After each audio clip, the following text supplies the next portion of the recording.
The emergency beacon had been silent for 3 rotations when Chief Engineer Marcus Hassan finally located the source. A massive Draconian cruiser, dead in space, its hull scarred by plasma burns and meteor strikes. What they found inside would change everything the Galactic Federation thought they knew about humans. Adnan Hassan, barely 16 standard years old, followed his father through the twisted corridors of the alien vessel. As the station's head mechanic, Marcus had seen his share of disasters, but nothing quite like this. The Draconian ship was a tomb, its reptilian crew long since claimed by the Void. "Stay close, son," Marcus warned, his voice crackling through the comm. "We don't know what caused this." They moved deeper into the ship's belly, past chambers filled with crystalline technology that hummed with residual energy. The Draconians were an ancient race, proud and fierce, with scales that shimmered like liquid metal and intelligence that rivaled even the most advanced AI systems. To find one of their vessels in such a state was unprecedented. It was Adnan who heard it first, a soft mewling sound echoing from what appeared to be a nursery chamber. The walls were lined with incubation pods, most dark and cold, but one still glowed with a faint pulsing light. "Dad, over here," Adnan called, his youthful voice tinged with excitement and concern. Inside the pod was something no human had ever seen. A Draconian hatchling barely the size of a house cat, its scales a brilliant silver blue that seemed to shift like aurora light. The tiny creature's eyes, large and luminescent, fixed on Adnan the moment he approached. "Impossible," Marcus breathed. "Draconian eggs aren't supposed to hatch without the presence of their parents. Their biology requires specific pheromones and telepathic bonding." But the hatchling had not only hatched, it was alive, healthy, and apparently imprinting on Adnan with an intensity that made the air itself seem to vibrate with energy. 3 days later, aboard Deep Space Station Prometheus, Diana Chen stood in the xenobiology lab, her dark eyes wide with disbelief as she watched the scene before her. The hatchling, now named Zephyr by Adnan, refused to eat, sleep, or even move unless the human boy was within touching distance. "This shouldn't be possible," Diana muttered, adjusting her scanner for the 100th time. As the station's chief xenobiologist, she'd studied dozens of species, but nothing had prepared her for this. Draconian neural patterns are completely incompatible with human brainwaves. They operate on frequencies we can't even detect without specialized equipment. Adnan sat cross-legged on the lab floor. The tiny dragon curled in his lap, actually purring like some sort of exotic cat. Every time Diana or anyone else tried to approach, Zephyr would spread its tiny wings defensively and emit a high-pitched trill that somehow conveyed both warning and protectiveness. "He's not hurting anyone," Adnan said quietly, stroking the hatchling's head with remarkable gentleness.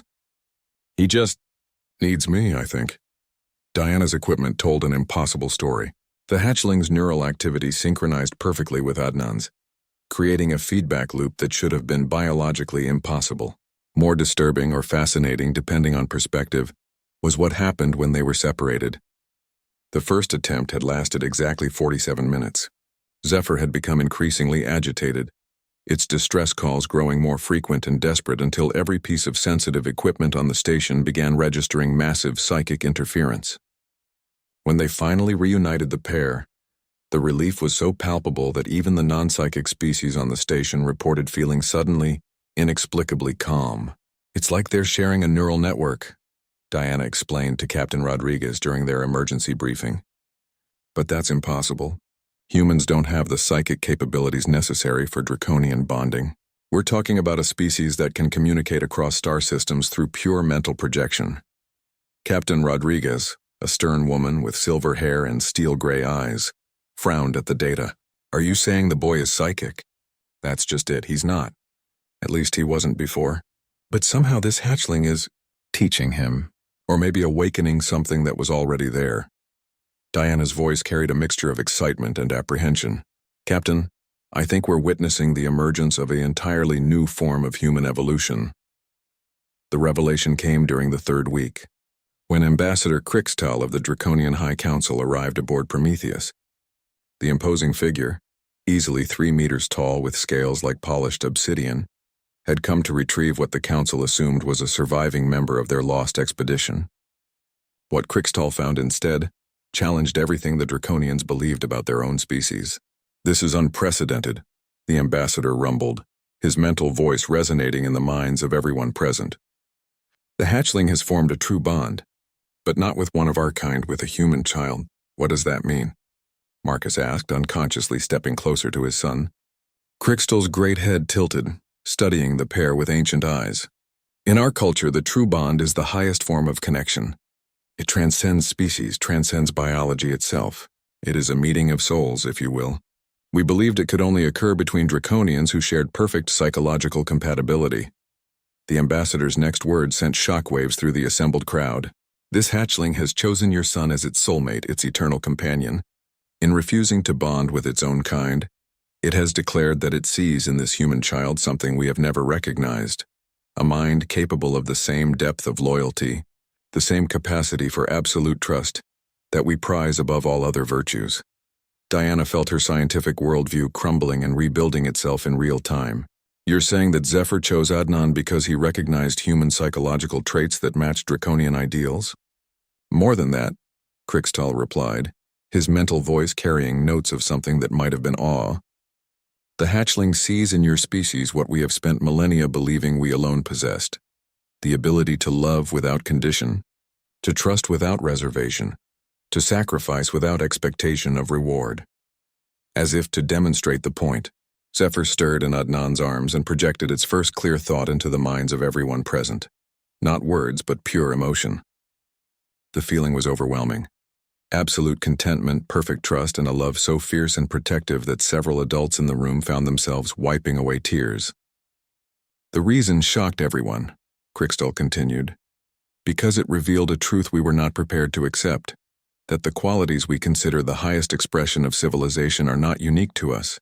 This hatchling recognized in one human child the same nobility of spirit that we spend centuries trying to cultivate in ourselves. And that," the ambassador concluded, "may be the most important discovery in galactic history. The hatchling doesn't refuse to sleep without your son because of some quirk of biology.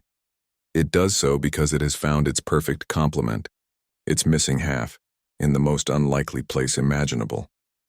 As the station's lights dimmed to simulate night cycle, Adnan curled up in his quarters with Zephyr nestled against his chest. The tiny dragon's contented purr resonated not just in the air but in dimensions human science was only beginning to understand. In choosing a human child as its soul bond, the hatchling had proven that the universe was far more interconnected than anyone had dared to imagine, and that sometimes the most profound truths came in the smallest packages. The galaxy would never be the same.